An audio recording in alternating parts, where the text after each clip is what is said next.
نحمده ونصلي على رسوله الكريم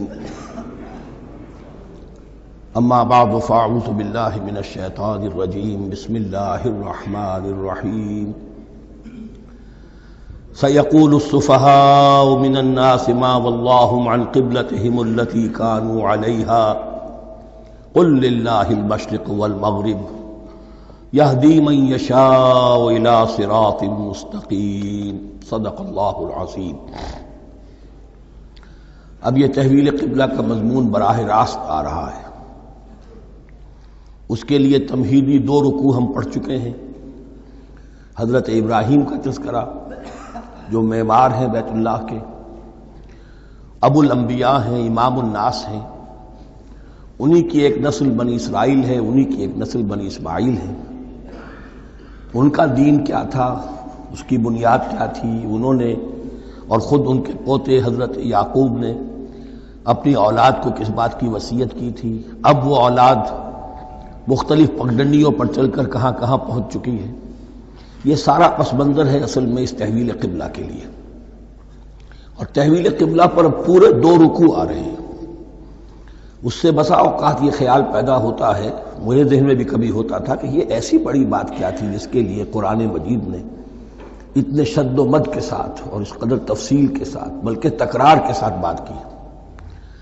تو اصل میں اس کو یوں سمجھیے کہ ایک خاص مذہبی ذہنیت ہوتی ہے، اور وہ مذہبی ذہنیت یہ ہوتی ہے کہ اعمال کے ظاہر پر ان کی توجہ زیادہ مرکوز ہو جاتی ہے، اعمال کی جو روح ہے زیادہ اس کی طرف توجہ نہیں ہوتی۔ عوام الناس کا معاملہ یہی ہو جاتا ہے، ظواہر پر، رسومات پر، جو ظاہری شکلیں ہیں ان کی اہمیت، جو اصل دین ہے، روح دین ہے، جو مقاصد دین ہیں، ان کی طرف توجہ نہیں ہوتی۔ نتیجہ یہ ہوتا ہے کہ ظاہر میں ذرا سا فرق انہیں بہت محسوس ہوتا ہے، ذرا سا فرق ہو گیا، کسی نے رفع یدین کر لیا، قیامت آ گئی، معلوم ہوا یہ کوئی اور ہی آ گیا ہماری مسجد میں، یہ کون ہے؟ کسی نے آمین ذرا اونچا کہہ دیا، پھر قیامت آ گئی۔ یہ ساری چیزیں جو یہ خاص ایک ذہنیت ہوتی ہے، اس ذہنیت کے پس منظر میں یہ مسئلہ چھوٹا نہیں تھا۔ ایک تو یہ کہ جو قبائلی اور قومی پس منظر تھا اس کے حوالے سے سمجھیے، مکے میں جو لوگ ایمان لائے، ظاہر بات ہے ان سب کو عقیدت تھی خانہ کعبہ کے ساتھ، خود حضور کو تھی۔ آپ روتے ہوئے نکلے ہیں اور آپ نے یہ فرمایا تھا کہ اے کعبہ مجھے تجھ سے بڑی محبت ہے، لیکن تیرے یہاں کے رہنے والے مجھے یہاں رہنے نہیں دیتے۔ پھر یہ کہ وہ جو عقیدت اور محبت تھی وہ تمام اور مسلمانوں کے دلوں میں بھی تھی۔ مدینے میں آ کر آپ نے رخ بدل دیا۔ جب تک مکے میں تھے معلوم ہوتا ہے کہ حضور جب کھڑے ہوتے تھے نماز کے لیے ہے کافی، تو آپ اس طرح کھڑے ہوتے تھے کہ بیک وقت استقبال قبلتین ہو جاتا تھا، یعنی جو جنوبی دیوار ہے ایک طرف وہ کونا ہے جس میں حجر اسود ہے، اور دوسری طرف وہ یمانی ہے، رکن یمانی جو یمن کی طرف ہے، جو جنوب مغرب کی طرف ہے، جنوب کی طرف ہے۔ ادھر کوئی شخص کھڑا ہوگا اور وہیں پر انہی کے درمیان جو ہے جب طواف کیا جاتا ہے تو دعا مانگی جاتی ہے، ربنا آتنا فی الدنیا حسنۃ وفی الآخرۃ حسنۃ وقنا عذاب النار۔ باقی پورے طواف میں آپ جو چاہیں دعا مانگے، لیکن یہاں یہ دعا ہے خاص۔ اب اگر کوئی شخص ادھر کھڑا ہو کر نماز پڑھ رہا ہے تو کعبہ تو سامنے ہے ہی، ٹھیک سیدھ میں یروشلم بھی ہے، تو استقبال القبلتین ایک ہی وقت میں 2 قبلوں کی طرف رخ ہو گیا۔ مدینے میں آ کر معاملہ بدل گیا، مدینہ درمیان میں ہے، مکہ مکرمہ اس کے جنوب میں ہے اور یروشلم اس کے شمال میں ہے۔ اب جنوب کی طرف رخ کریں گے تو پیٹھ ہوگی یروشلم کی طرف، یروشلم کی طرف رخ کریں گے تو پیٹھ ہوگی کعبے کی طرف۔ اس میں امتحان ہو گیا ان لوگوں کا جو ایمان لائے تھے کہ آیا وہ محمد الرسول اللہ صلی اللہ علیہ وسلم کے فرمان کی پیروی کرتے ہیں یا اپنی پرانی عقیدتوں اور اپنی پرانی جو روایات ہیں ان کو زیادہ اہمیت دیتے ہیں۔ اللہ کا شکر ہے جو لوگ مکے سے آئے تھے ان کی اتنی تربیت ہو چکی تھی کہ ان میں سے کسی کے لیے کوئی مسئلہ پیدا نہیں ہوا۔ اقبال کا وہ مصرع پھر سنا رہا ہوں، بمصطفیٰ برساں خیش را کے دی ہماوست اگر بہو نہ رسیدی تمام بولا بیست۔ حالانکہ قرآن مجید میں کہیں منقول نہیں ہے کہ اللہ نے حکم دیا تھا، ہو سکتا ہے اللہ نے حضور کو وحی خفی کے ذریعے سے حکم دیا ہو، لیکن وحی جلی میں کہیں نہیں ہے کہ آپ کو حکم دیا گیا ہو کہ اب یروشلم کی طرف رخ کر کے نماز پڑھیے. یہ امتحان ہو گیا کہ رسول کا اتباع کتنا کچھ ہے. اب جب یہ حکم آیا اب امتحان ہو گیا جو مدینے میں رہنے والے جو ایمان لائے تھے ان کا، اس لیے کہ یہاں یہودی بھی تھے، بعض ان میں سے ایمان لائے. عبداللہ ابن سلام رضی اللہ تعالیٰ عنہ تھے، ان کو علماء میں سے تھے، لیکن جو اور دوسرے لوگ تھے وہ بھی زیر اثر تھے یہود کے علماء کے، ان کے دل میں بھی یروشلم کی عظمت تھی. اب جب انہیں رخ کرنا پڑا تو یہ ان کے ایمان کا امتحان ہو گیا. تو یہ بڑا امتحان تھا اس میں کہ جو سب کے لیے مثبت تھا. اور مسلمانوں میں سے بعض لوگوں کے دلوں میں یہ خیال بھی پیدا ہوا ہوگا اگر اصل قبلہ یہ تھا تو ہم نے اب تک جو نمازیں پڑھی ہیں وہ تو پھر ہم نے غلط رخ پر پڑھی. ہماری اتنی سالوں کی کسی کو ایمان لائے ہوئے 10 برس ہو گئے، ہماری ان نمازوں کا کیا بنے گا؟ وہ نمازیں ضائع ہو گئیں تو نماز تو ایمان کا رکن رکین ہے. تو بڑی تشویش پیدا ہو گئی. اس کے ساتھ ہی ایک مسئلہ یہ پیدا ہوا سیاسی اعتبار سے کہ یہود اب تک تو یہ سمجھ رہے تھے کہ حضور نے اور مسلمانوں نے ہمارا قبلہ اختیار کر لیا ہے، تو گویا کہ ہمارے کیمپ فالوورز ہیں، ہمارا تو انہوں نے اتباع کیا ہے، لہذا ہمیں کوئی خاص اندیشہ نہیں ان کی طرف سے. لیکن اب جب قبلہ بدل گیا تو ان کے کان کھڑے ہو گئے کہ یہ تو پھر کوئی نئی اب ملت ہے اور نئی امت کی تشکیل ہو رہی ہے، لہذا ان کی طرف سے مخالفت جو تھی اس کے اندر شدت زیادہ پیدا ہو گئی. یہ سارے مضامین تھے کہ جو یہاں پر زیر بحث آ رہے ہیں. سَيَقُولُ السُّفَهَاءُ مِنَ النَّاسِ، بہت غیر معمولی ہے اس کا آغاز ہی اس آیت کا. ان قریب کہیں گے لوگوں میں سے احمق اور بے وقوف لوگ، ما وَاللَّهُ مَنْ قِبْلَتِهِمُ الَّتِي كَانُوا عَلَيْهَا، کس چیز نے پھیر دیا انہیں اس قبلے سے کہ جس پر یہ تھے. یعنی یہ 16 مہینے نماز پڑھی ہے بیت المقدس کی طرف رخ کر کے یروشلم کی طرف، اب کس چیز نے پھیر دیا انہیں؟ قل للہ المشرق والمغرب، دیکھیے وہی الفاظ جو 14ویں رکوع میں آئے تھے جو تمہید بن رہے تھے. کہہ دیجئے کہ اللہ ہی کے لیے ہے مشرق اور مغرب. گویا کہ شمال اور جنوب، مشرق و مغرب، شمال و جنوب، محاورے میں مشرق و مغرب زیادہ استعمال ہوتا ہے. سب اللہ کے ہیں، اللہ کسی سمت میں محدود نہیں ہے. یہدی من یشاء الی صراط مستقیم، وہ جس کو چاہتا ہے سیدھے راستے کی طرف ہدایت دے دیتا ہے. وَكَذَلِكَ جَعَلْنَاكُمْ، اب یہ خاص بات کہی جا رہی ہے، اے مسلمانوں تم اس تحویل قبلہ کو معمولی بات نہ سمجھو. یہ علامت ہے اس بات کی کہ اب تمہیں وہ حیثیت حاصل ہو گئی. وَكَذَلِكَ جَعَلْنَاكُمْ أُمَّةً وَسَطًا لِتَكُونُوا شُهَدَاءَ عَلَى النَّاسِ وَيَكُونَ الرَّسُولُ عَلَيْكُمْ شَهِيدًا. اب تمہارا فرض منصب یہ ہے کہ رسول نے جس دین کی گواہی تم پر دی ہے اپنے عمل سے، اپنے قول سے، اسی دین کی گواہی تمہیں دینی ہے اپنے قول سے اور اپنے عمل سے پوری نوع انسانی پر. اب تم لنک بن گئے ہو. اب تک نبوت کا سلسلہ جاری تھا، ایک نبی کی تعلیم ختم ہوئی، بگڑ گئی، تحریف ہو گئی، غائب ہو گئی، دوسرا نبی آ گیا، پھر کچھ تیسرا آ گیا، چلے آ رہے.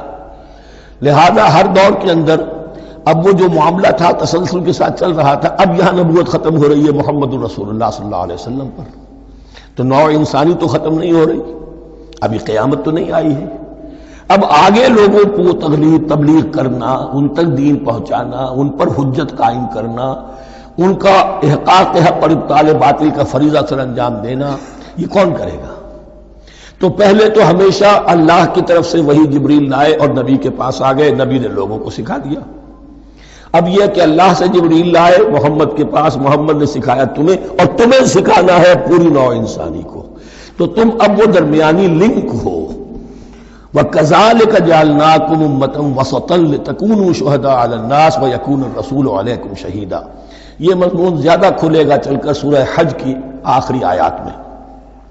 اسی طرح سے مراد یہ کہ تحویل قبلہ ایک مظہر ہے اس کا. اس سے اب تم اپنی ذمہ داریوں کا اندازہ کرو، صرف خوشیاں نہ مناؤ، جشن نہ مناؤ، بلکہ یہ کہ یہ ایک بہت بڑی ذمہ داری کا بوجھ ہے جو تم پر آ گیا. کبھی ہم نے اپنے بندے محمد کے کاندھوں پر جب یہ بوجھ رکھا تھا تو ان سے بھی کہا تھا صلی اللہ علیہ وسلم، انا سنلقی علیک قولا ثقیلا، اے نبی ہم آپ پر ایک بھاری بات ڈالنے والے ہیں. وہی بھاری بات بہت بڑے پیمانے پر اب تمہارے کندھوں پر آ گئی ہے. وَكَذَلِكَ جَعَلْنَاكُمْ أُمَّةً وَسَطًا لِتَكُونُوا شُهَدَاءَ عَلَى النَّاسِ وَيَكُونَ الرَّسُولُ عَلَيْكُمْ شَهِيدًا وَمَا جَعَلْنَا الْقِبْلَةَ الَّتِي كُنْتَ عَلَيْهَا.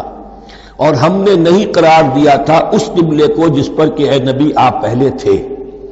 یعنی یہ دو طرح کی بات ہو سکتی ہے، وہی خفی سے اللہ نے فرمایا ہو کہ اے محمد اب کچھ عرصے کے لیے یروشلم کی طرف رخ کر کے نماز پڑھو، وہی جلی میں نہیں ہے.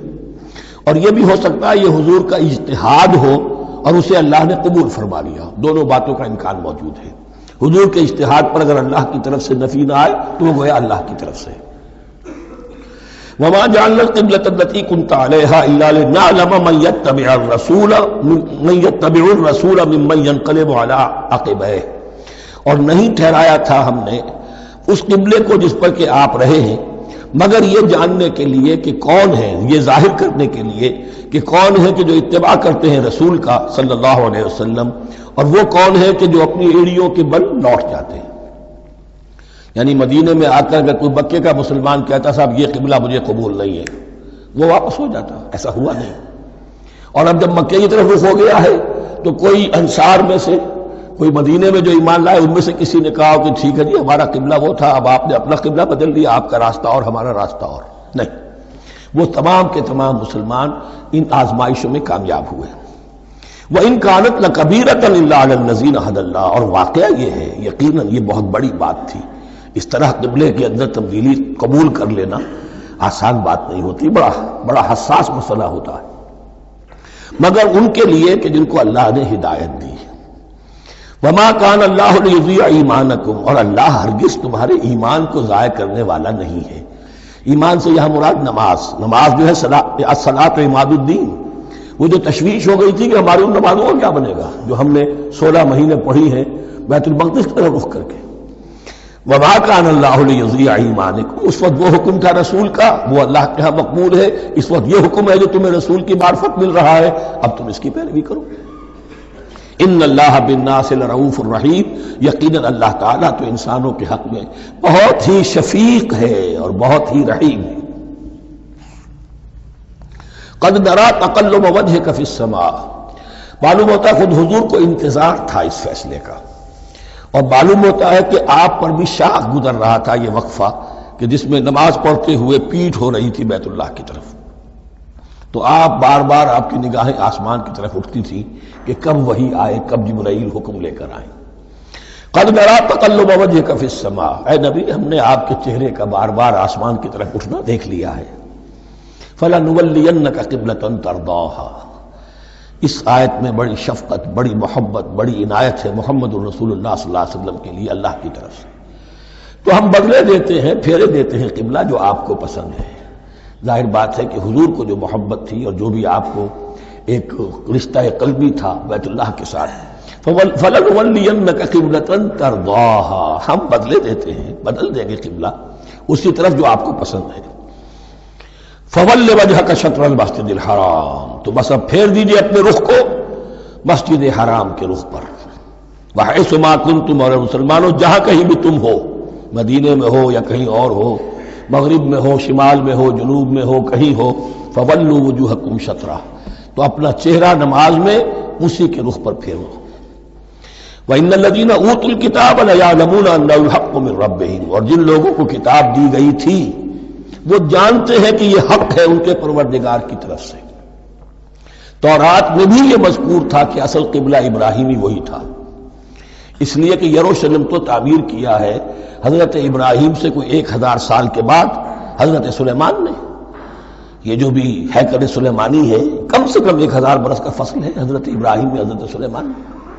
تو حضرت ابراہیم کا قبلہ کون سا تھا؟ تو وہ بھی مولانا امین احسن اصلاحی صاحب نے اردو میں ترجمہ کیا ہے مولانا حمید الدین فراہی کی کتاب کا، اور وہ بہت اہم ہے اس موضوع کو سمجھنے کے لیے. بہت سے مسلمان مفسرین نے بھی اس میں ٹھوکر کھائی ہے.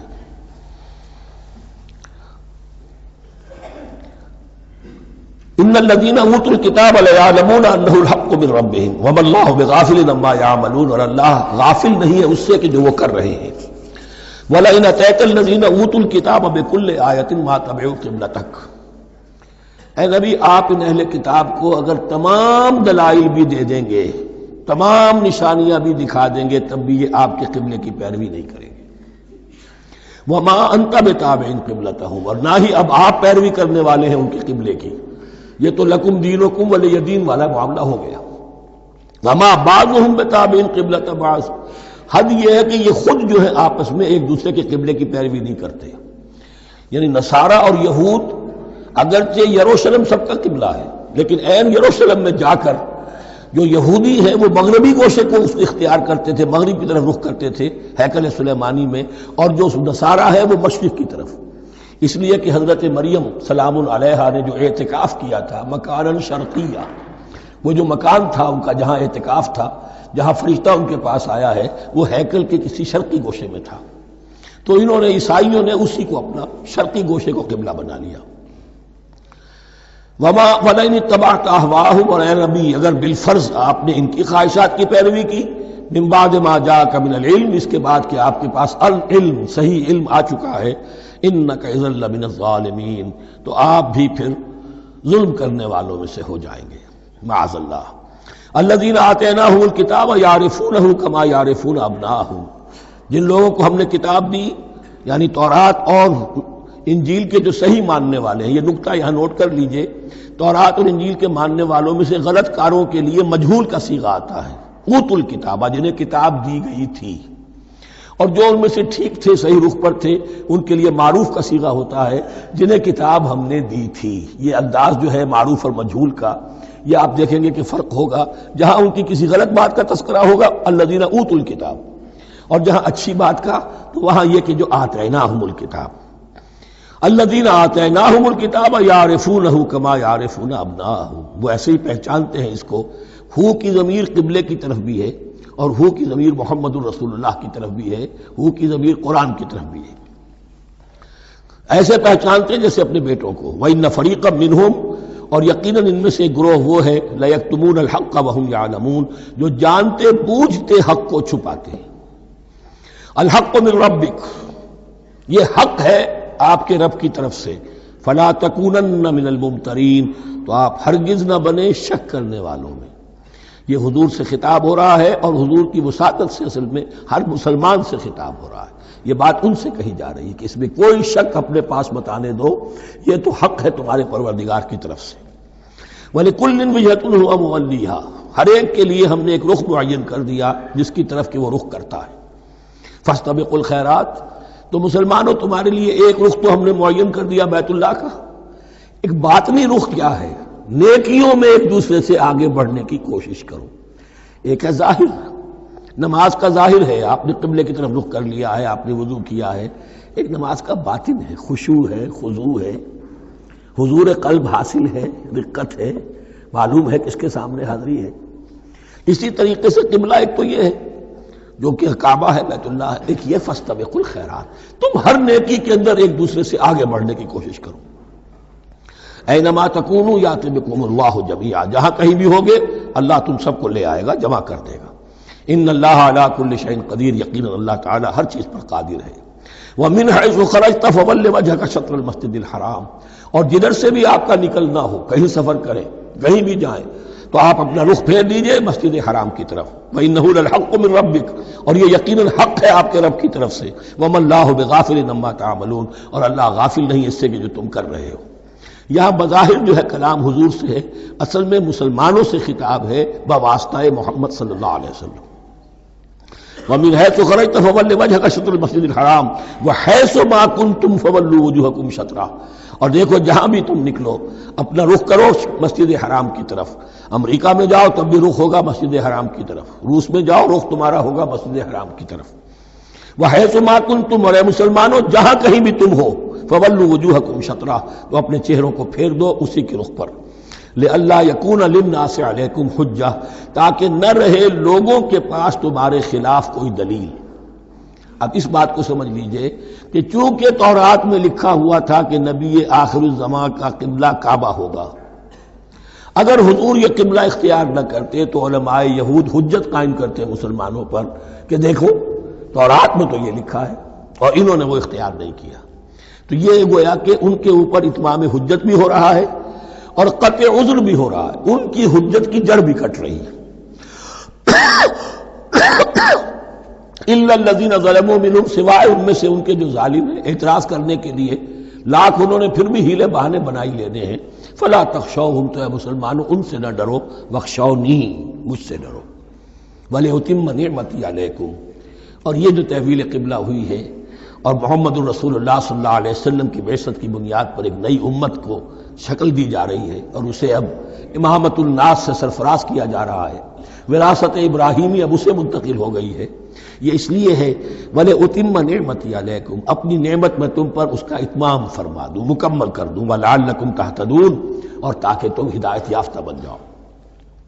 كَمَا أَرْسَلْنَا فِيكُمْ رَسُولًا، جیسے کہ ہم نے بھیج دیا ہے تم میں ایک رسول۔ اب یہ دعا ابراہیم و اسماعیل یاد کر لیجئے، ربنا وبعث فیہم رسولا منہم یتلو علیہم آیاتک ویعلمہم الکتاب والحکمت ویزکیہم۔ اب گویا کہ وہاں تو دعا تھی اور یہ 3000 سال کے بعد اس دعا کا ظہور ہو رہا ہے بعثت محمدی کی شکل میں۔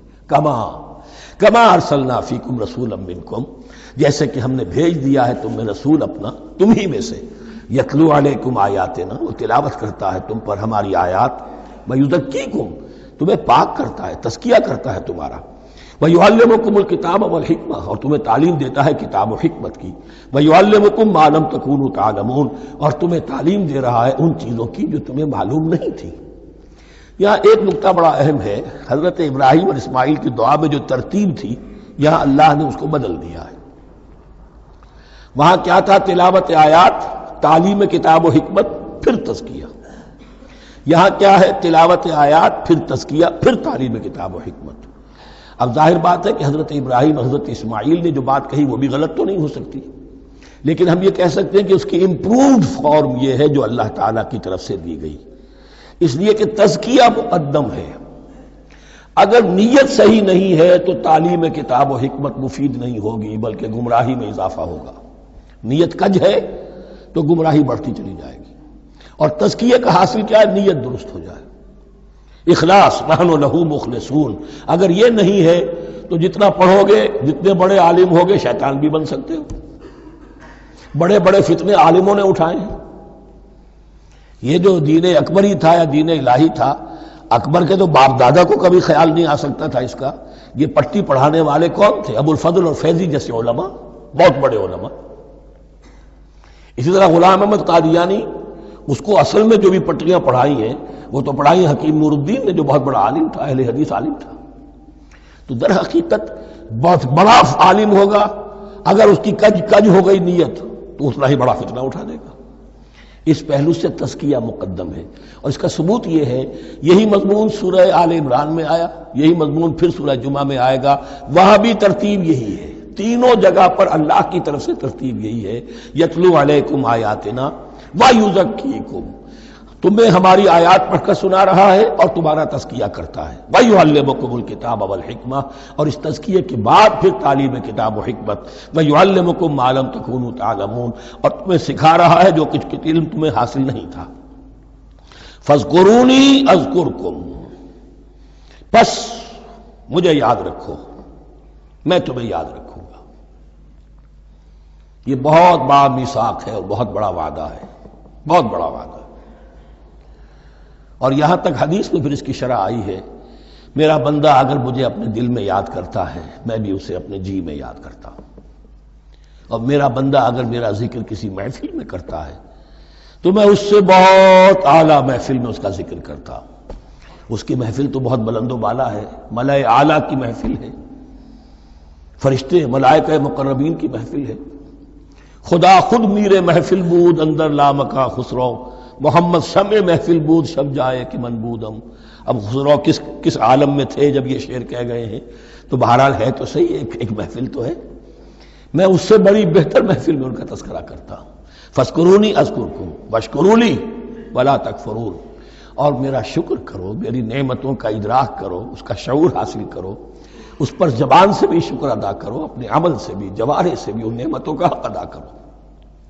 یہاں وہ 18 رکوع ختم ہو گئے، نصف اول اس سورہ مبارکہ کا مکمل ہو گیا۔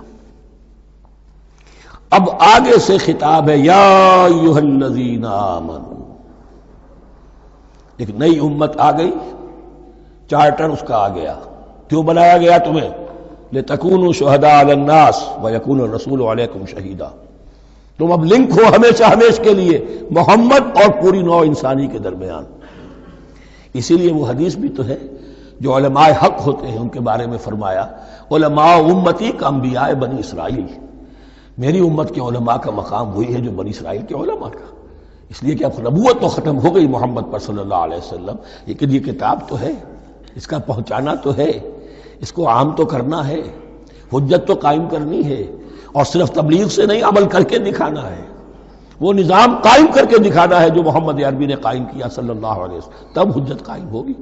اس کے لیے تمہیں قربانیاں دینی ہوں گی، مشکلیں جھیلنی ہوں گی، جان و مال کا نقصان برداشت کرنا ہوگا، آرام سے گھر بیٹھے ٹھنڈے پیٹوں کفر جگہ نہیں چھوڑ دے گا اور حق نہیں آ جائے گا، کفر کو ہٹانے کے لیے اور باطل کو ختم کرنے کے لیے اور حق کو قائم کرنے کے لیے تن من دھن تمہیں لگانے ہوں گے۔ اب دیکھیے وہ قول آ رہی ہے، یا ایھا الذین آمنوا استعینوا بالصبر والصلاۃ، یہی وہ الفاظ تھے کہ وہ جو 7 آیتیں تھیں جن کو میں نے کہا تھا خطاب میں بنی اسرائیل میں وہ بمنزلہ فاتحہ ہیں، ان میں الفاظ آئے تھے واستعینوا بالصبر والصلاۃ وانھا لکبیرۃ الا علی الخاشعین الذین یظنون انہم ملاقو ربہم وانہم الیہ راجعون۔ اب وہی خطاب یہاں ہو رہا ہے، یا ایھا الذین آمنوا استعینوا بالصبر والصلاۃ، یہ میں بیان وہاں کر چکا ہوں، ان اللہ مع الصابرین، جان لو کہ اللہ صبر کرنے والوں کے ساتھ ہے۔ اس بیعت سے کیا مراد ہے؟ ایک بات تو متفق علیہ ہے، اللہ کی مدد، اللہ کی تائید، اللہ کی نصرت ان کے شامل حال ہے۔ باقی یہ کہ اللہ تعالیٰ جہاں کہیں بھی ہم ہیں ہمارے ساتھ ہے، کس طرح ہے یہ ہم نہیں جانتے، لیکن یہ فرمایا اس نے کہ میں تو تمہاری دگے جان سے بھی زیادہ قریب ہوں۔ وَلَا تَقُولُوا لِمَنْ يُقْتَلُ فِي سَبِيلِ اللَّهِ أَمْوَاتٌ، اب پہلے ہی قدم پر قتل کی بات آ گئی۔ شرط اول قدم ہی نست کہ مجنوں باشی، پہلا قدم یہ ہے جانے دینے کے لیے تیار ہو جاؤ۔ وَلَا تَقُولُوا لِمَنْ يُقْتَلُ فِي سَبِيلِ اللَّهِ أَمْوَاتٌ، مت کہو ان کو کہ جو اللہ کی راہ میں قتل ہو جائیں مردہ، وہ مردہ نہیں ہے، بل احیاء، وہ زندہ ہے، وَلَٰكِن لَا تَشْعُرُونَ، لیکن تمہیں اس کا شعور نہیں ہے۔ شہداء جو اللہ کی راہ میں قتل ہو جائیں ان کے لیے یوم آخر تک کا انتظار نہیں ہے، ان کی براہ راست جنت میں داخلہ ملتا ہے۔ قیل ادخل الجنہ قال یا لیت قومی یعلمون بما غفر لی ربی وجعلنی من المکرمین، وہاں تاخیر نہیں ہے، لہذا وہ تو زندہ ہیں۔ یہی مضمون پھر آئے گا سورہ آل عمران میں اور زیادہ نکھر کر، وَلَنَبْلُوَنَّكُمْ بِشَيْءٍ مِّنَ الْخَوْفِ وَالْجُوعِ۔ اب یہ ہے کہ پہلے سے دکھا دیا، اللہ تعالیٰ دھوکہ نہیں دینا چاہتا۔ دیکھ لو جس راہ میں قدم رکھا ہے اب آزمائشیں آئیں گی، تکلیفیں آئیں گی، رشتہ دار ناراض ہوں گے، بیوی شوہر سے لڑے گی، شوہر بیوی سے لڑے گا، اولاد والدین سے جدا ہوگی، یہ سب کچھ ہوگا، فساد ہوگا، فتور ہوگا، تصادم ہوگا، جان و مال کا نقصان ہوگا۔ وَلَنَبْلُوَنَّكُمْ، ہم لازماً آزمائیں گے تمہیں، بِشَيْءٍ مِّنَ الْخَوْفِ، خوف کی کیفیت سے، وَالْجُوعِ، بھوک، فاقے، کیسے کیسے فاقے آئے ہیں، کیا ہوا ہے غزوہ احزاب میں، کیا ہوا ہے جو اس سے بعد جو جیش العسرہ ہے، تبوک کی جنگ ہے، وَنَقْصٍ مِّنَ الْأَمْوَالِ وَالْأَنفُسِ وَالثَّمَرَاتِ، اور نقصانات ہوں گے مالی بھی جانی بھی، اور ثمرات۔ اب ثمرات یہاں دو معنی دے رہا ہے، چونکہ مدینے والوں کی جو تھی اصل جو ان کی معیشت تھی وہ زرعی تھی، پھل، خاص طور پر کھجور، یہ ان کی پیداوار تھی، جسے آج کل آپ کہتے ہیں کیش کراپ جو ہے ان کی، وہ یہ تھی۔ اب ایسا بھی ہوگا کہ فصل تیار کھڑی ہے، اگر اسے اتارا نہ کھجور سے تو ضائع ہو جائے گی، اور ادھر سے تبوک کا حکم آ گیا نکلو اللہ کی راہ، یہ ساری فصل ضائع ہو جائے گی۔ امتحان ہو گیا کہ نہیں؟ اور اس کے علاوہ ایک اور کا مفہوم، انسان کچھ بہت محنت کرتا ہے، جد و جہد کرتا ہے، کیریئر بناتا ہے، اپنا ایک مقام بنا لیتا ہے اس کیریئر میں، اس پروفیشن میں، اس راستے پر آتا ہے تو کچھ اور ہی شکل اختیار کرنی پڑتی ہے۔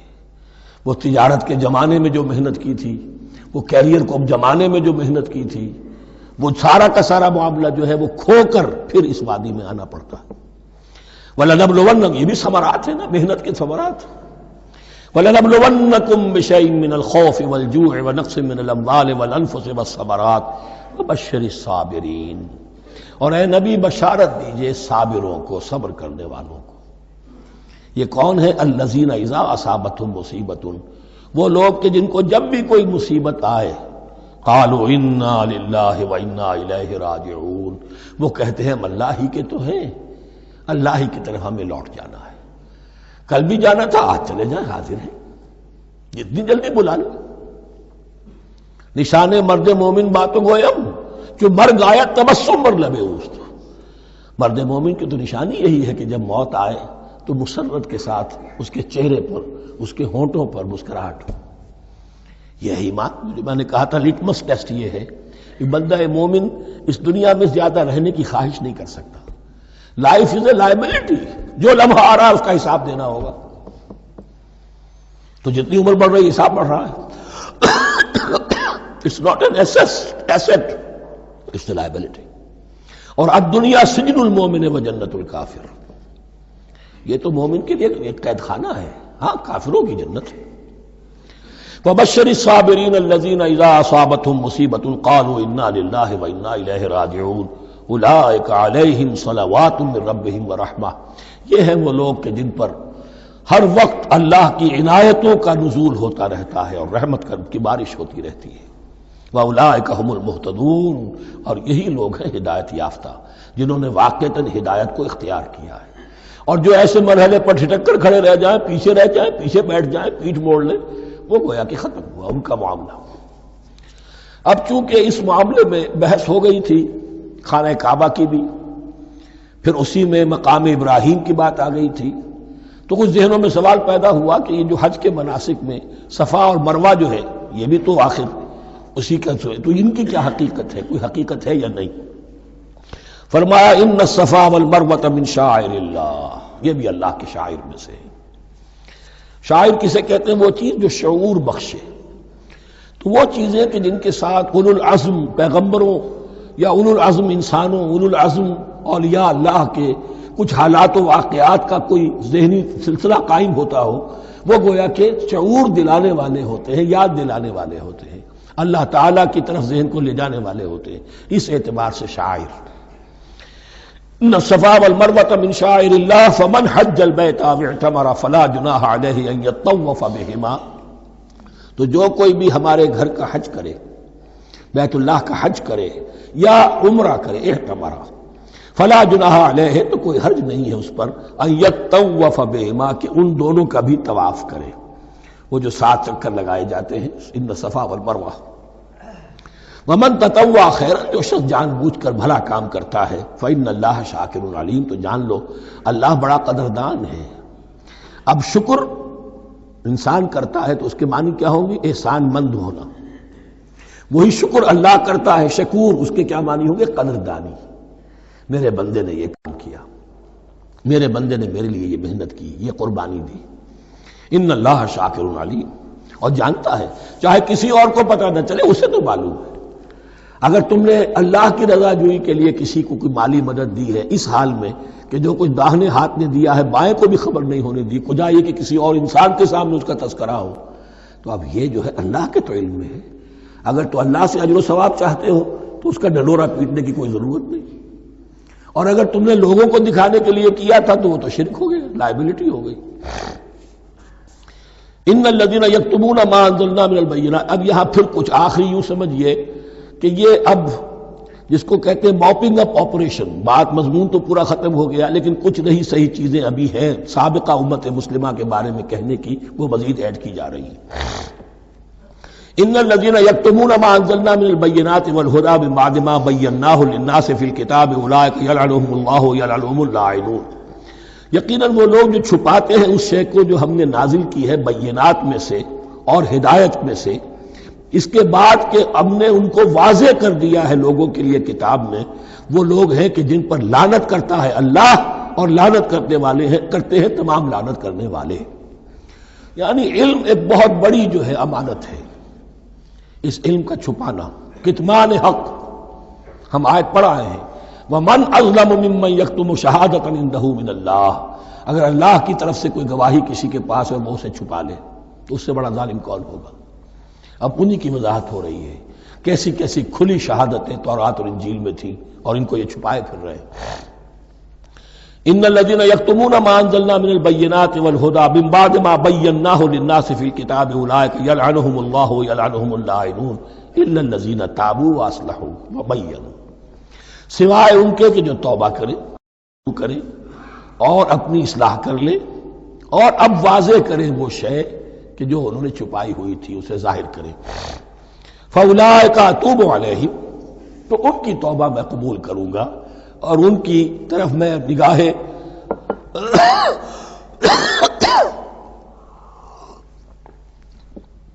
نگاہ التفات میں اپنی پھر ان کی طرف متوجہ کر دوں گا. وَأَنَا التَّوَّابُ الرَّحِيمُ، اور میں تو ہوں ہی توبہ کا قبول کرنے والا اور رحم فرمانے والا.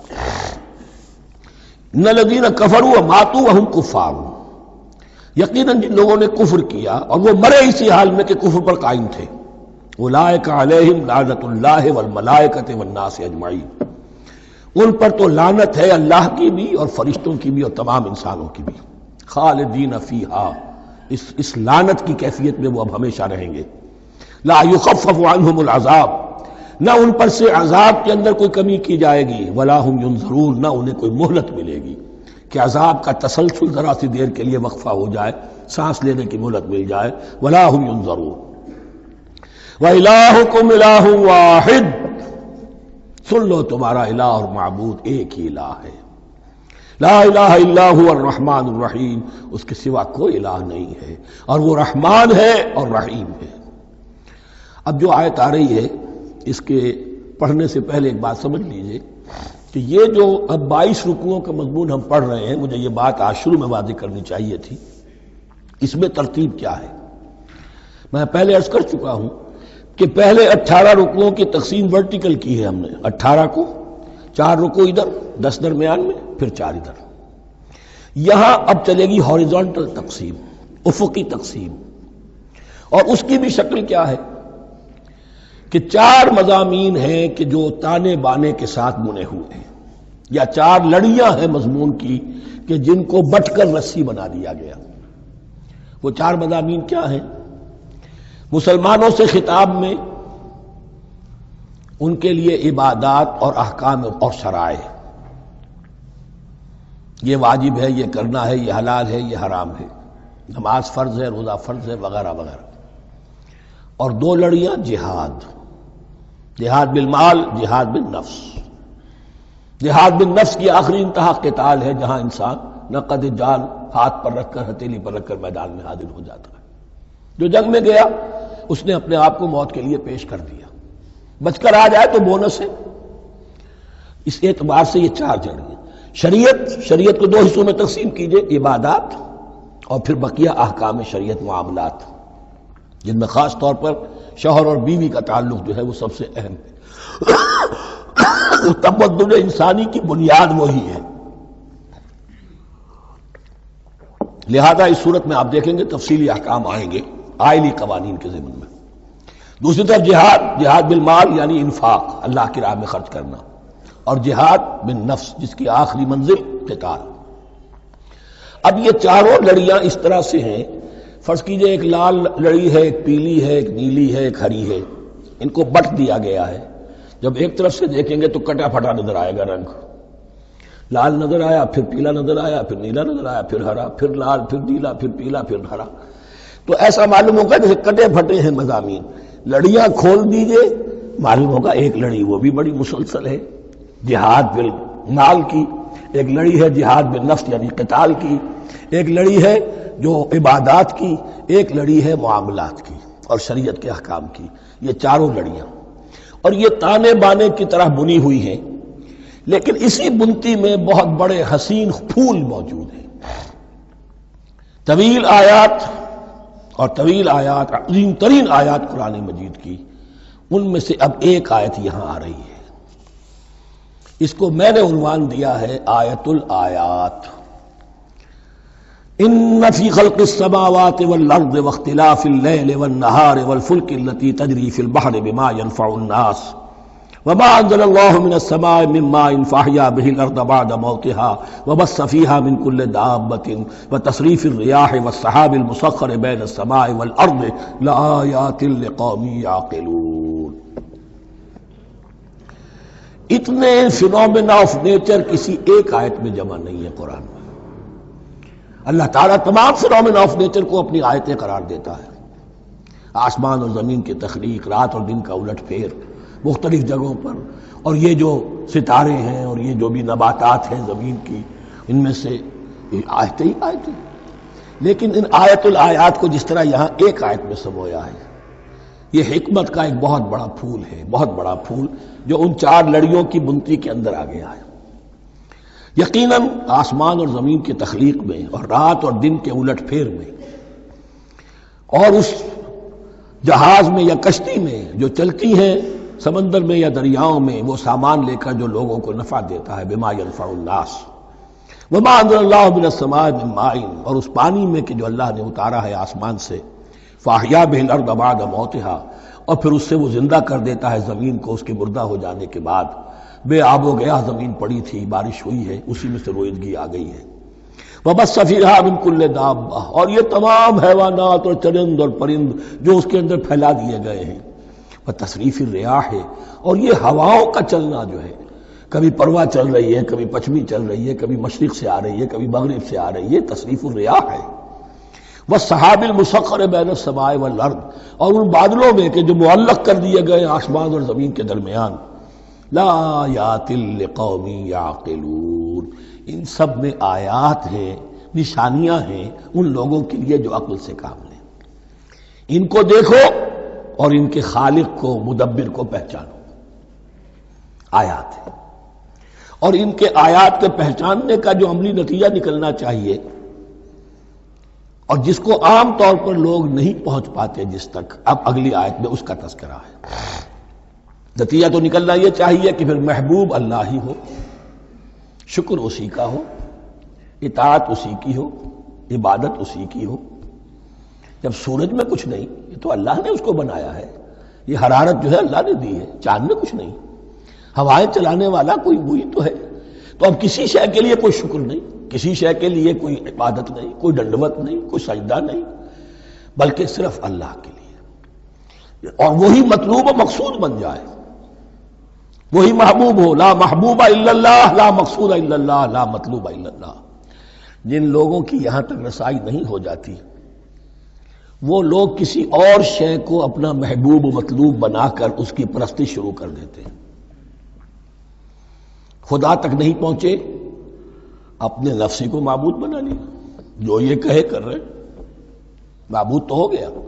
ارأیت من اتخذ الہہ ہواہ، اپنے قوم کو معبود بنا لیا، قوم کی برتری کے لیے اور قوم کی سربلندی کے لیے جانے بھی دے رہے ہیں.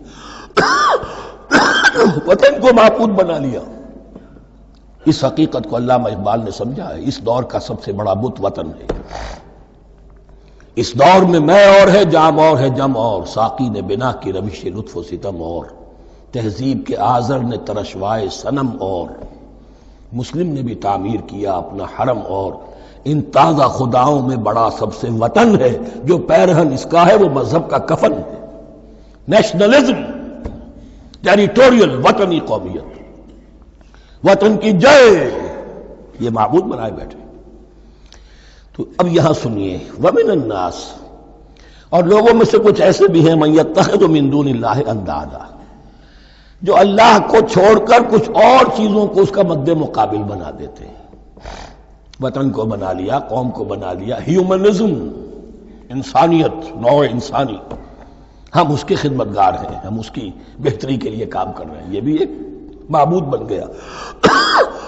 اور سب سے گھٹیا انسان وہ ہے کہ اپنے ہی حسن کا دیوانہ بنا پھرتا ہوں، اپنا ہی نفس ہے، اسی کے گر چکر لگا رہا ہے، وہی حریم ہے اس کا، وہی حرم ہے اس کا، اور وہ طواف کر رہا ہے اپنے نفس کا، تو وہ بھی تو اس کا ایک معبود ہے. لوگوں میں سے وہ بھی ہیں کہ جو اللہ کو چھوڑ کر کسی اور چیز کو اس کا مد مقابل بنا دیتے ہیں. یحبونہم کحب اللہ، اور ان سے محبت کرنے لگتے ہیں جیسی کہ اللہ سے کرنی چاہیے. یہ فلسفہ ہے اصل میں، ہندی میں سے آدرش کہتے ہیں، عربی میں نصب العین، انگلش میں آئیڈیل. ہر باشعور انسان کسی شے کو اپنا آئیڈیل بناتا ہے اور اس سے پھر محبت کرتا ہے، اس کے لیے جیتا ہے، اس کے لیے مرتا ہے، قربانیاں دیتا ہے، اثار کرتا ہے. قوم کے لیے قربانی، وطن کے لیے قربانی، فلاح کے لیے قربانی، خود اپنی ذات کے لیے قربانی. یحبونہم کحب اللہ، یہ سارے کام تو اللہ کے لیے کرنے کے تھے. جیو اللہ کے لیے، مرو اللہ کے لیے، محبت اس سے کرو. ان صلاتی و نسکی و محیای و مماتی للہ رب العالمین. تم نے اپنی یہ ساری نسبتیں کسی اور شے کے ساتھ وابستہ کر دی، تم نے اللہ کا مد مقابل تراش لیا. می تراشت فکر ما ہر دم خدا بندے دیگر، رست از یک بند تا افتاد در بندے دیگر. انسان معبود تراشتا رہتا ہے اپنے ذہن سے اور ان کے لیے محبت کرتا ہے، جانیں دیتا ہے، قربانیاں دیتا ہے. وَمِنَ النَّاسِ مَن يَتَّخِذُ مِن دُونِ اللَّهِ أَندَادًا يُحِبُّونَهُمْ كَحُبِّ اللَّهِ. یہ مضمون بھی سورہ حج میں زیادہ واضح ہوگا. وَالَّذِينَ آمَنُوا أَشَدُّ حُبًّا لِلَّهِ. پھر یہ لٹمس ٹیسٹ کا لفظ میری زبان پر آ رہا ہے. اور جو لوگ واقعتاً صاحب ایمان ہوتے ہیں ان کی شدید ترین محبت ہوتی ہے اللہ کے ساتھ. اگر یہ نہیں ہے، اگر یہ نہیں تو بابا پھر سب کہانیاں ہیں. کوئی شے اللہ سے زیادہ محبوب ہو گئی وہ تمہاری معبود ہے. تم نے اللہ کو چھوڑ دیا، چاہے وہ دولت ہی ہے. تعس عبد الدینار و عبد الدرہم، ہلاک اور برباد ہو جائے درہم و دینار کا بندہ. نام عبد الرحمن ہے، حقیقت میں عبد الدینار ہے. دینار آنا چاہیے، حرام سے آئے، حلال سے آئے، جائز سے آئے، ناجائز سے آئے. تو معبود اللہ نہیں ہے، معبود دینار ہے. ہندو نے یہ کیا کہ لکشمی دیوی کی ایک مورتی بنا کر پوجنا شروع کر دیا. یہ لکشمی دیوی اگر ذرا مہربان ہو جائے گی دولت آ جائے گی. ہم نے کہا ہٹاؤ اس درمیان کے لنک کو، سیدھے ہی دولت کو کیوں نہ پوجو. پیٹرو ڈالر کو پوجو، ڈالر کو پوجو. ترک وطن کرو، ماں باپ کو چھوڑو یہاں سے سکتا ہوا کہ مر رہے ہیں اور کوئی ان کا بیٹا اور ان کی بیٹی ان کے پاس نہیں. کس لیے؟ ڈالر. کون معبود ہوا؟ وَمِنَ النَّاسِ مَن يَتَّخِذُ مِن دُونِ اللَّهِ أَندَادًا يُحِبُّونَهُمْ كَحُبِّ اللَّهِ وَالَّذِينَ آمَنُوا أَشَدُّ حُبًّا لِلَّهِ وَلَوْ يَرَى الَّذِينَ ظَلَمُوا إِذْ يَرَوْنَ الْعَذَابَ أَنَّ الْقُوَّةَ لِلَّهِ جَمِيعًا.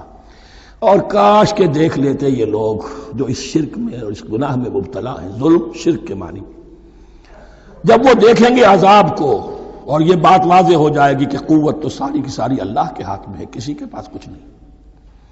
وَأَنَّ اللَّهَ شَدِيدُ الْعِقَابِ، اور یہ کہ اللہ سزا شدید العذاب، اللہ سزا دینے میں بہت سخت ہے.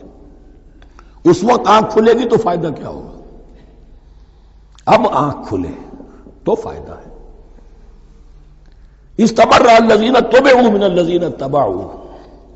اب انسانی معاشرے کے اندر یہ ہوتا ہے، کچھ لوگ ہوتے ہیں لیڈر لوگ جو اپنے پیچھے لوگوں کو لگا لیتے ہیں، چاہے ڈیماگوگز ہو، چاہے مذہبی جو ہے وہ مسندوں کے والی ہو، اپنے پیچھے لگاتے ہیں. اور ان کے پیچھے لگنے والے جو ہیں وہ یہ سمجھتے ہوئے ان کی عزت بھی ہے، ان کا احترام بھی ہے، ان کے نیچے دبے بھی ہوئے، ان کا پیچھے پیچھے چلتے ہیں. قیامت کے دن وہ تبرہ کریں گے کہ تم نے ہمیں مروایا، ہم تمہاری پیروی کرتے رہے، ہم نے سمجھا تم جو کہہ رہے ہیں وہ ٹھیک ہے، ہم نے تمہیں اپنا لیڈر مانا. اب وہ اعلان برات کریں گے، اللہ ہمارا ان سے کوئی تعلق نہیں.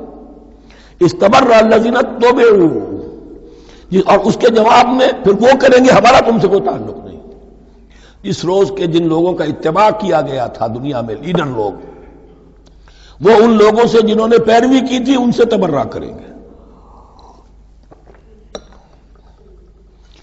وَرَأَوُا الْعَذَابَ وَتَقَطَّعَتْ بِهِمُ الْأَسْبَابُ، اور وہ دیکھ لیں گے عذاب کو، نگاہوں کے سامنے جہنم آ جائے گی اور تمام رشتے منقطع ہو جائیں گے. یوم یفر المرء من اخیہ وامہ وابیہ وصاحبتہ وبنیہ لکل امرئ منہم یومئذ شأن یغنیہ یود المجرم لو یفتدی من عذاب یومئذ ببنیہ وصاحبتہ واخیہ وفصیلتہ التی تؤویہ ومن فی الارض جمیعا ثم ینجیہ.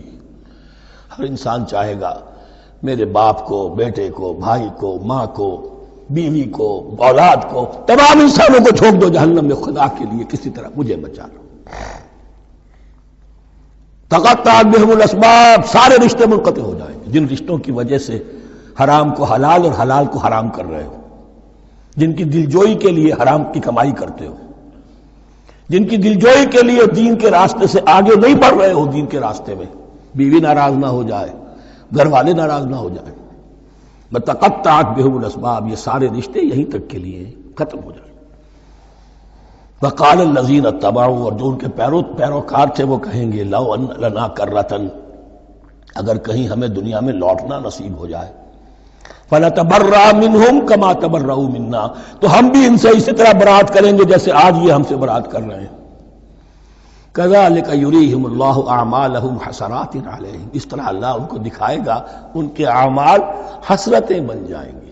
کاش کہ ہم نے سمجھا ہوتا، کاش کہ ہم نے ان کی پیروی نہ کی ہوتی، کاش کہ ہم نے ان کو اپنا لیڈر اور اپنا ہادی اور رہنما نہ مانا ہوتا۔ وما ہم بخارجین من النار، لیکن وہ اب آگ سے نکلنے والے نہیں ہوں گے۔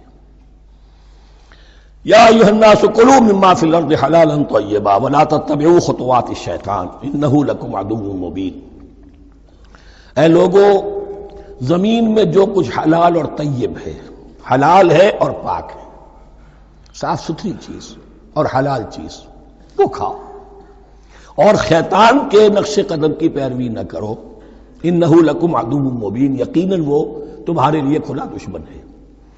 یہ بحث اصل میں کھلے گی سورہ انعام میں جا کر۔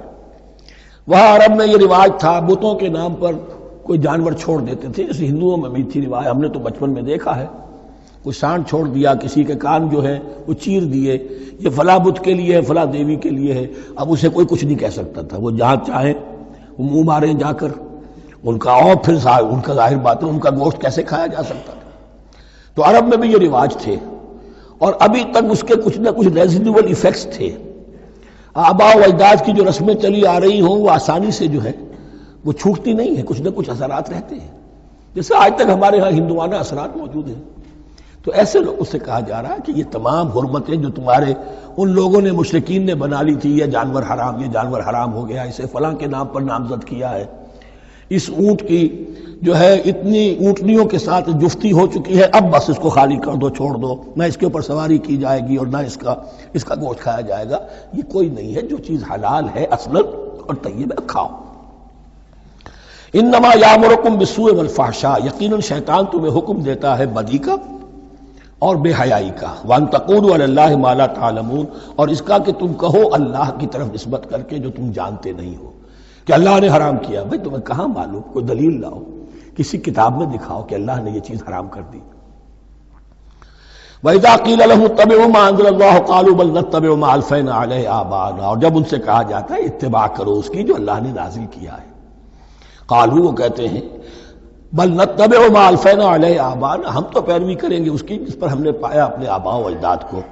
اولو کان آباؤہم لا یعقلون شیئا ولا یہتدون، کیا وہ اپنے آباء و اجداد ہی کی پیروی کرتے رہیں گے، خواہ ان کے آباء و اجداد نہ کسی بات کو سمجھ پائے ہوں نہ ہدایت یافتہ ہوئے ہوں۔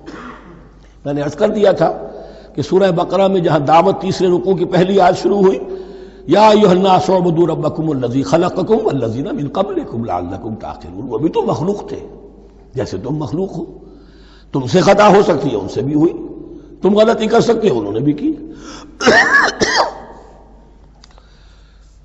ومثل الذین کفروا کمثل الذی ینطق بما لا یسمع الا دعاء ونداء، یہاں ذرا تمثیل کے اندر ایک پیچیدگی ہے کہ بظاہر ترجمہ تو یہ ہوگا کہ مثال ان لوگوں کی جنہوں نے کفر کیا اس شخص کی سی ہے جو پکار رہا ہے ایسی چیز کو جو نہ سنتا ہے نہ سمجھتا ہے۔ ہاں یہ پتہ چلتا ہے کہ کچھ پکار رہا ہے، جانور ہوتے ہیں انہیں اور کیا سمجھ میں آتا ہے۔ تو یہاں پہ اصل میں تمثیل میں مراد یہ ہے کہ حضور صلی اللہ علیہ وسلم اور مسلمان ان لوگوں کو جو سمجھانے کی کوشش کر رہے ہیں ان میں سے کچھ ایسے بھی ہیں کہ جو کچھ نہیں سمجھتے، دعا اور ندا تو ہے، صم بکم عمی فہم لا یعقلون، لیکن وہ بہرے بھی ہیں، گونگے بھی ہیں، اندھے بھی ہیں، وہ عقل سے کام نہیں لیتے۔ یا ایھا الذین آمنوا کلوا من طیبات ما رزقناکم، اے اہل ایمان کھاؤ ان تمام پاکیزہ چیزوں میں سے جو ہم نے تمہیں دی ہیں، واشکروا للہ، اللہ کا شکر ادا کرو، ان کنتم ایاہ تعبدون، اگر تم واقعتاً اسی کی عبادت کرنے والے ہو۔ جیسا کہ میں نے عرض کیا سورۃ الانعام میں یہ ساری چیزیں آئیں گی اور تفصیل سے۔ انما حرم علیکم المیتۃ والدم ولحم الخنزیر وما اہل بہ لغیر اللہ، بنیادی طور پر اللہ تعالیٰ نے وہ کھانے کے جو اہل عرب میں اس وقت رائج تھے ان میں سے 4 چیزوں کی حرمت کا اعلان کیا ہے، بار بار مکی صورتوں میں بار بار ہوا ہے اور یہاں پھر یہ مدنی صورت کے اندر گویا کہ آخری بار انما حرم علیکم، آخری بار نہیں بلکہ یہ پھر سورہ مائدہ میں پھر آئے گا مضمون، انما حرم علیکم المیتۃ، اللہ نے تم پر حرام کیا مردار کو، جو اپنی آپ موت مر گیا، ذبح نہیں کیا گیا، والدم، اور خون حرام ہے، نجس ہے۔ اسی لیے جو ذبح کرنے کا ہمارا طریقہ ہے وہ یہ ہے کہ صرف گردن کو کاٹا جائے تاکہ اس میں شریانے وغیرہ کٹ جائے اور اکثر جو ہے خون جسم کا نکل جائے۔ اگر جھٹکا کیا جائے جیسے سکھ کرتے تھے، ایک ہی تلوار کے وار سے گردن اڑا دی بکری کی، یا یہ کہ جیسے کہ یورپ وغیرہ میں ہوتا ہے، تو پھر وہ خون اندر رہ جاتا ہے جسم کے، اس کے اندر پھر وہ اینٹھن نہیں ہوتی اس حیوان کے جسم میں کہ جس سے خون جو ہے وہ باہر چلا جائے، تو وہ لحم الخنزیر، اور تیسری چیز ہے خنزیر کا گوشت، اور چوتھی چیز وما اہل بہ لغیر اللہ، اور وہ کہ جس پر پکارا گیا ہو کسی کا نام اللہ کے سوا۔ اب اس میں ایک چیز تو یہ ہے کہ جسی شے کو ذبح کرتے ہوئے کسی بت کا، کسی دیوی کا، کسی دیوتا کا تذکرہ کیا، وہ تو حرام مطلق ہو ہی گیا، اس کا گوشت کھانا حرام مطلق ہے۔ لیکن اسی کے تابع یہ ہوگا کسی بزرگ کا قرب حاصل کرنے کے لیے اس کے مزار پر لے جا کر وہاں ذبح کیا جا رہا ہے، پوچھیں گے تو ہم تو اللہ کے لیے ذبح کر رہے ہیں، تو اللہ کے لیے تو اپنے گھر میں بھی کر سکتے تھے ذبح، یہاں کیوں لائے ہو؟ اس کو تم نے کسی اعتبار سے اس صاحب قبر کا جو ہے اس کا تقرب حاصل کرنے کا ذریعہ بنایا۔ یہ چیزیں بھی اسی کی تابع ہو جائیں گی۔ اللہ کے لیے کرنا تو ہر جگہ کر سکتے ہو، ہم تو صرف ایصال ثواب کے لیے کر رہے ہیں، تو اپنے گھر میں بیٹھ کر کرو گے تو کیا ایصال ثواب نہیں ہو جائے گا؟ ٹھیک ہے اللہ، ہم یہ خرچ کر رہے ہیں، ہم نے یہ جانور ذبح کیا ہے تیرے لیے، اس کا ثواب جو ہے فلاں کو پہنچا دے۔ یہ ہے چار چیزیں بنیادی طور پر۔ فمن اضطر غیر باغ ولا عاد، ان میں بھی ایک رعایت ہے، اگر کوئی مضطر ہو گیا ہے، مجبور ہو گیا ہے، جان نکل رہی ہے اور کوئی شے کھانے کو نہیں، لیکن دو شرطیں پوری ہو، غیر باغ ولا عاد، وہ اس حرام کی طرف رغبت نہ رکھتا ہو اور نہ جو ناگزیر حد ہے جان بچانے کی اس سے آگے بڑھے۔ صرف جان بچانے کے لیے مردار کا گوشت بھی کھا سکتا ہے، سور کا گوشت بھی کھا سکتا ہے، جو بھی چاہے جان بچانے کے لیے یہ رک سکتے ہیں، لیکن اس شے کی طرف کوئی رغبت اور میلان طبیعت میں نہ ہو۔ یہ اللہ تو جانتا ہے، اگر تو معاملہ اس سے ہے تو اس سے تو چھپی ہوئی بات نہیں، اور جتنا ناگزیر ہے جان بچانے کے لیے اس سے آگے نہ بڑھے۔ فلا اسم علیہ، ان دو شرطوں کے ساتھ جان بچانے کے لیے حرام چیز بھی کھائی جا سکتی ہے۔ ان اللہ غفور الرحیم، یقیناً اللہ غفور الرحیم ہے۔ ان الذین یکتمون ما انزل اللہ من الکتاب ویشترون بہ ثمنا قلیلا، یقیناً وہ لوگ جو چھپاتے ہیں اس کو جو اللہ نے نازل کیا ہے کتاب میں سے اور فروخت کرتے ہیں انہیں بہت حقیر سی قیمت پر، اولئک ما یاکلون فی بطونہم الا النار، یہ لوگ نہیں بھر رہے اپنے پیٹوں میں مگر آگ۔ ولا یکلمہم اللہ یوم القیامہ، اللہ ان سے کلام نہیں کرے گا قیامت کے دن۔ ولا یزکیہم، نہ انہیں پاک کرے گا۔ ولہم عذاب علیم، ان کے لیے دردناک عذاب ہے۔ اولئک الذین اشتروا الضلالۃ بالہدی، یہ ہے وہ لوگ کہ جنہوں نے ہدایت دے کر ضلالت خرید لی ہے۔ والعذاب بالمغفرہ، اور مغفرت اللہ کی اپنے ہاتھ سے دے کر عذاب خرید لیا ہے۔ فما اصبرہم علی النار، تو کتنا ہے ان کا حوصلہ آگ کے لیے، بڑے صابر ہیں اس جہنم کی آگ کے لیے، کس طرح تیاری کر رہے ہیں۔ ذالک بان اللہ نزل الکتاب بالحق، یہ اس لیے کہ اللہ نے تو کتاب نازل کی حق کے ساتھ۔ وان الذین اختلفوا فی الکتاب لفی شقاق بعید، اور یقیناً جن لوگوں نے کتاب اور شریعت میں پھر یہ پگڈنڈیاں نکالی اختلاف کی، وہ بڑی ہی دشمنی میں اور بڑی ہی شقاوت کے اندر مبتلا ہو گئے۔ بارک اللہ لی ولکم فی القرآن العظیم ونفعنی وإیاکم بالآیات والذکر الحکیم۔